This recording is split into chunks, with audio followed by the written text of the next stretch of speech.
हरे कृष्ण। रजस्तमश्चाभिभूय सत्वं भवति भारत। रजः सत्वं तमश्चैव तमः सत्वं रजस्तथा। हे अर्जुन, तीनों गुण सदा एक दूसरे से संघर्ष करते रहते हैं और जिस समय जो गुण बलवान होता है उसी के अनुसार मनुष्य का स्वभाव, सोच और कर्म हो जाते हैं। कभी सत्वगुण रजोगुण और तमोगुण को दबाकर खुद प्रबल हो जाता है, तो कभी रजोगुण सत्व और तमोगुण को दबाकर हावी हो जाता है और इसी प्रकार चलता रहता है। मन की आंतरिक गतिशीलता, इनर डायनामिक्स हमेशा बदलती रहती है। अगर मन में सत्व गुण प्रबल है तो मन शांत रहेगा, विचार स्पष्ट होंगे, निर्णय भी सही होंगे, व्यक्ति संतोषी, उदार, दयालु और सहायक होगा। अगर रजोगुण बढ़ा हुआ है तो व्यक्ति उत्तेजित और महत्वाकांक्षी हो जाता है, दूसरों की उन्नति से ईर्ष्या करता है और इंद्रिय सुखों के लिए उत्साहित हो उठता है, हमेशा अशांत और बेचैन रहता है।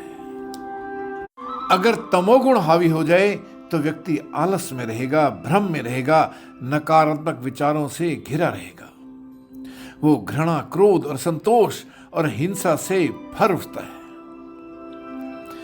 तीनों गुण मनुष्य के स्वभाव में इनबिल्ट होते हैं।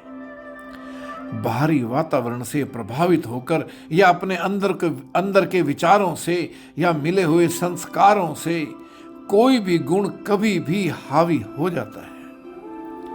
ये गुण मन में एक क्षण के लिए भी रह सकता है, एक घंटे के लिए भी रह सकता है या फिर लंबे समय तक भी रह सकता है।